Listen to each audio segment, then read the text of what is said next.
So dudes, it's Tuhu. Recently I've had people come into my stream and ask me, hey, who do you think are the best characters in Genshin that you think people should roll for? And it's happened enough times where I feel like I should make a video out of it at this point, on the off chance that every other Genshin YouTuber hasn't done one of these yet. So, several disclaimers first. Number one, this is not a tier list. While the nature of talking about the best characters you can have in Genshin does imply a sort of tier list, that's not the focus of this video because I'm not comparing the characters I mentioned here with all the other characters in the game. I'm not even going to compare the characters I mentioned here with each other either. I'm just listing the 4 best characters you can have in the game in no particular orders. So again, this is not a tier list in the traditional sense like the ones you see, VTubers make for content every other day about things you'd probably prefer not to know. And number 2, prioritize waifus or husbandos you actually like as characters. Genshin Impact is a casual game first and foremost. Would it surprise you to know that most gacha games are, in fact, casual,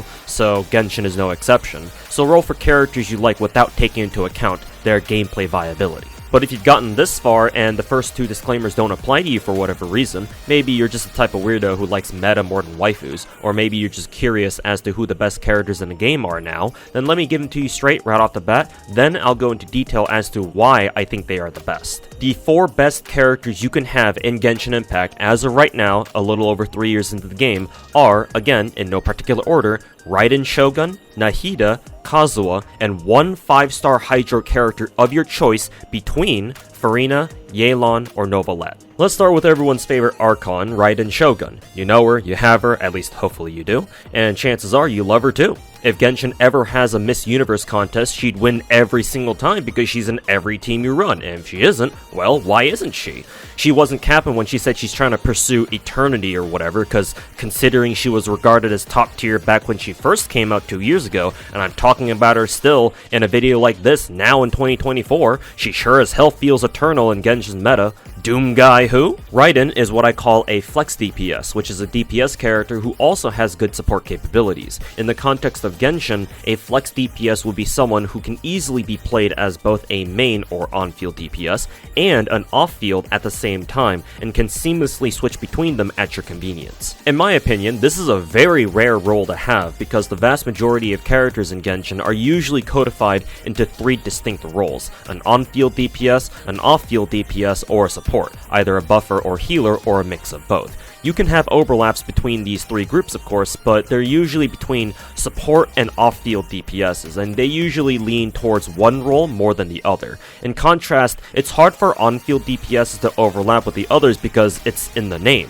Characters who need to stay on the field to do their damage usually can't support their teammates at the same time, and even if they do have some kind of support ability, it's usually intended for themselves more than the rest of their team. As far as I'm concerned, the only other character in the game whom I'd consider also to be a flex DPS at C0 like Raiden is Ganyu. If we include constellations, then the list expands to include characters like C6 Shiori, C6 Kazuha, C6 Nahida, and even C2 Mona if she's geared for normal attacks with 4-piece Heart of Death. And here are the reasons why I think Raiden's a flex DPS. She has a very strong damage support skill to go with her amazing burst, since after you use it the first time, it starts attacking with your active character whenever they deal damage to enemies. It also gives your active character an elemental burst or ult damage bonus based on how much it costs, so the higher the ult cost, the more damage you get. And when Raiden's teammates use their ults, they fill up a ring underneath the little eye that appears above them, and the more it's filled up, the bigger the ult damage bonus that Raiden gets herself, which stacks with the first ult damage bonus from before as well. As a side note, this is why the Raiden National Team, as they're known as, is such a popular and potent team.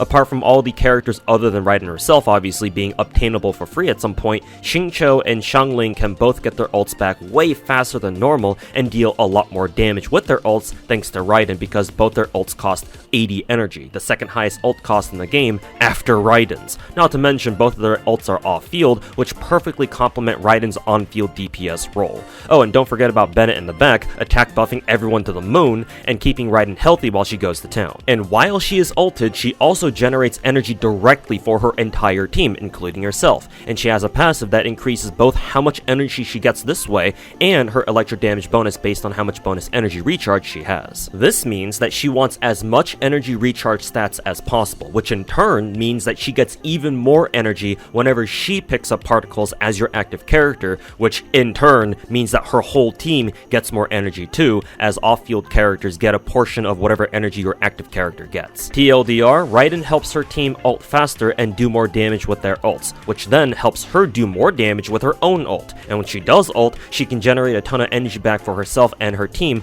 both directly and from all the energy that she's getting from destroying everything in her path to run the cycle back all over again. Take a shot every time I said the word ult. As a result, Raiden fits into almost any kind of team that you can think of, and even if they're teams that aren't exactly ideal, Raiden can oftentimes brute force them to work anyway because Archon diff is so real. Pretty much the only teams that she doesn't make sense in are defense-focused Geo teams or like Nilo's Super Bloom teams, and that's pretty much it. And even then, you have to seriously consider if it's even worth trying to build those kinds of teams anyway, when the teams you could be making with Raiden in it are probably going to be stronger anyway. And what the hell does MiHoYo mean when they say that Raiden can't cook? That's not true at all. I've watched my Raiden cook Abyss for the past 2 years. Next up is our resident Radish cosplayer and your second favorite Archon after Raiden, Nahida. And before you can try and tell me that she isn't, no, she definitely is with how busted she makes Dendro teams, so don't you try and hide your double crown Nahidas from me. Nahida is an off-field damage support, and as I mentioned earlier, being the Dendro Archon, she is, not surprisingly, the single best Dendro support in the game, and her skill is what lets her pull that off. It's also a long-lasting skill that connects all the enemies that Nahida hits or scans with it and deals Dendro damage to all of them if one of them gets hit by anything. Because it constantly applies Dendro onto enemies like this, it allows your team to go crazy on them with whatever Dendro-related reactions you want, though it's typically going to be the Bloom or Quicken variants for now, until we get the Burn support artifacts in 4.6. Given that Aggravate, Spread, and Hyper Bloom teams are already among the best reactions in the game, the fact that Nahida comes along and takes them to yet another level is downright insane. I mean, you put Raiden and Nahida on the same team together, and that would probably violate whatever the equivalent of Tevat's Geneva conventions would be. This skill has a tap and hold version that do the exact same thing, but the hold version gives Nahida more range to scan enemies from further away in exchange for a slightly longer cooldown. Also, remember to spin your Radish around like a fidget spinner whenever you're using her hold skill. Just like how Raiden has her own domain expansion, or if you're cultured, a reality marble, Nahida has one too, which is her ult that deploys a fancy-ass canopy over your active character or something. It increases the EM or elemental mastery of your current character based on the highest EM stat that your team has, which typically will be Nahida herself, thanks to one of her passives that basically tells you to get her EM to 1000. Her skill and burst working in tandem means that Dendro reactions go burr, so let the Radish take control of your Dendro teams and watch your enemies get zapped and waterboarded to death like it's Guantanamo Bay all over again.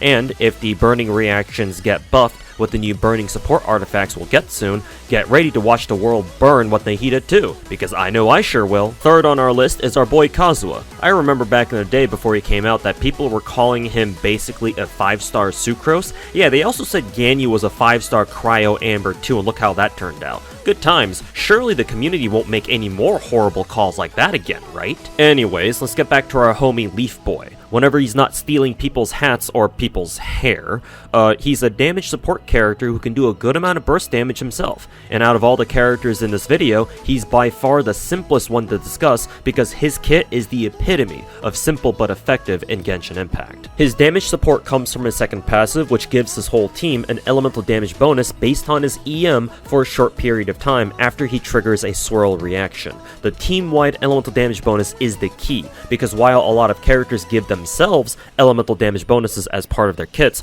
only one character really does this for his whole team, and that's Kazuha. As a side note, this is different than what, for example, Sucrose does, because Sucrose increases her team's elemental mastery, which is nice, but her team still needs to be hitting elemental reactions to make use of it, whereas with Kazuha's elemental damage bonus, your characters don't need to hit reactions. This means that Kazuha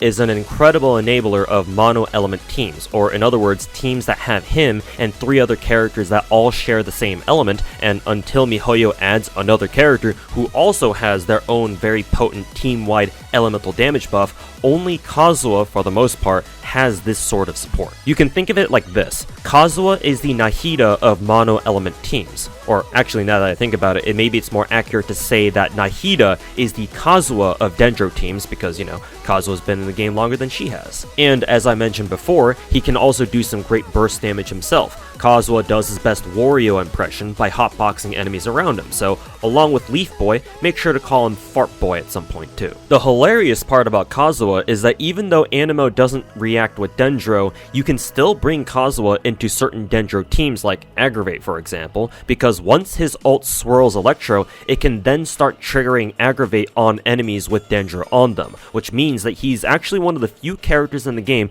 who also breaks the game's own rules and works with an element that he normally shouldn't. So, if you don't mind a guy who basically looks like Canadian Ether having a fart fetish, kleptomania specifically for hats and idiot hair, and a tendency to whistle at random times during the day when no one asked him to, yeah, make sure to pick up your own 5-star leaf blower today. And lastly, we have the 5-star Hydro character of your choice, and like I said before, your choices here are Yelan, Furina, and Neuvillette. The more you have, the better, of course, but as long as you have one of these three, I think you're good. Yelan is a 5-star Xingqiu, and if you know what Xingqiu does, and I assume you do, I can honestly stop talking about her right here, because the mere concept of having a Xingqiu on both sides of Abyss is as busted as it sounds. But we'll quickly go over what she does anyway, and thankfully she's quite simple. Yelan is an off-field DPS and damage support whose ult fires off follow-up shots alongside your current character's normals from a big-ass dice that came from, I don't know, God knows where. Her skill is mainly used to generate energy for her ult and to let you run around in exploration faster because MiHoYo apparently thinks that movement skills like these should be paywalled. Man, Azure Primilia's exploration gameplay's looking mighty fine right about now, doesn't it? An off-field Hydro ult like Yelan's is extremely powerful in Genshin because some of the best reactions in the game involve Hydro, like Vape, Reverse Vape, and Hyper Bloom. So having a long-lasting follow-up Hydro attack that tracks enemies, or at least their rough positions, makes either setting up these reactions or detonating them very easy and reliable. If that's all there was to Yelan, again, that would honestly be good enough. But for some reason, she also has her second passive, which increases the damage of your active character while her ult is active, and that damage bonus gets better over time the longer her ult has been out. 5-star privilege, baby! Speaking of 5-star privilege, next up is the not Hydra Archon, Furina, who's also an off-field DPS and damage support, but goes about it a little bit differently than Yelan does. Instead of her ult doing the off-field damage, it's her skill in the form of these three little guys. But they're not just little guys, they're the boys. And they're the type to wait for you to walk out of the 7-Eleven at 1 in the morning, drag your ass out back, and beat the crap out of you because you called Furina a bad actress. The boys don't attack as fast as Yelan's ult does, but as my description of them just now should imply, they hit hard as hell and have no downtime thanks to Furina's skill lasting longer than its own cooldown, and her second passive gives them even more damage based on her own max HP. Her ult is nice too. It does a bit of AoE Hydro damage on initial cast, though if I'm gonna be honest here, I almost never notice the ult itself doing any damage, and more importantly, it gives the team a damage bonus based on how often their health fluctuates both up and down. This is important because one detail that I've skipped over when talking about her skill is that every time the boys spit at enemies, they sap a bit of health from all your characters, including Furina herself. So the idea is that you bring a healer who can top your team back up at the same time that the boys are spitting, so that way when Furina pops her ult, it can give your team the highest damage bonus that it can. And before you ask, no, please do not use Furina as a healer. Like, she can heal, but the minion she summons that does the healing really sucks at it. Ideally, you want to bring an AoE healer like Jean, or better yet, Kokomi instead. And last of the top tier Hydra trio is Furina's partner in crime, Neuvillette. Unlike everyone else we talked about in the whole video so far, he is a straight on-field DPS. So, sorry Rideslette fangirls, Novi ain't interested. What he does like, however, are old-ass memes apparently, because his main form of damage is that one firing my laser meme back in the 2000s, but that's literally what it is. When fully charged, Neuvillette basically bite and blasts people with a big-ass Hydro laser. old memes from an old Drago, I guess. If you try and charge up his laser dry though, it takes forever for Novi to get it up. You gotta lube him up first by using either his skill or ult, which both drop these like big ass water droplets on the field, so that way when he uses his charge attack, if he's in range, he automatically absorbs them and instantly fully charges his laser to start blasting like his name's Danny DeVito. His Hydro Cannon eats 3 droplets to full charge, his skill drops 3 of them, so enough for 1 orbital laser. However, his ult drops 6, so that means you can right down, up, right down twice in a row and waterboard everyone in Abyss like they're a bunch of bile spewers. Now that we've talked about these 4, well, more like 6 characters in some detail, in order to really emphasize why I'm recommending these characters in particular, we have to take a step back and look at the big picture.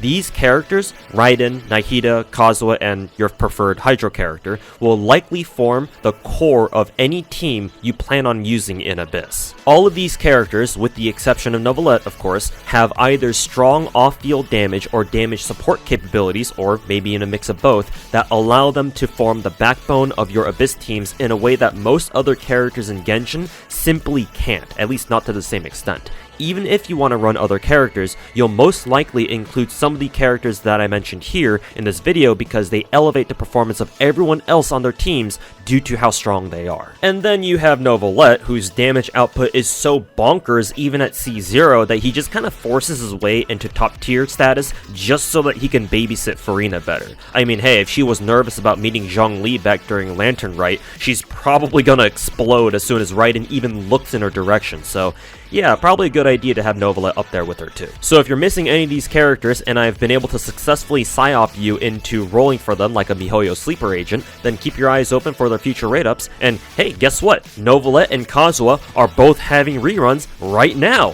Man, MiHoYo really wants all your wallets, don't they? And right before Arlecchino too, ouch! In any case, good luck surviving their banners if you guys plan on rolling for them. If you like what you saw here, leave a like and subscribe to the channel for more. I've got more Genshin and Star Rail videos lined up and coming out soon. Make sure to check out the stream over at twitch.tv/ToaSniper98. Check out the Patreon, and of course, thanks for watching.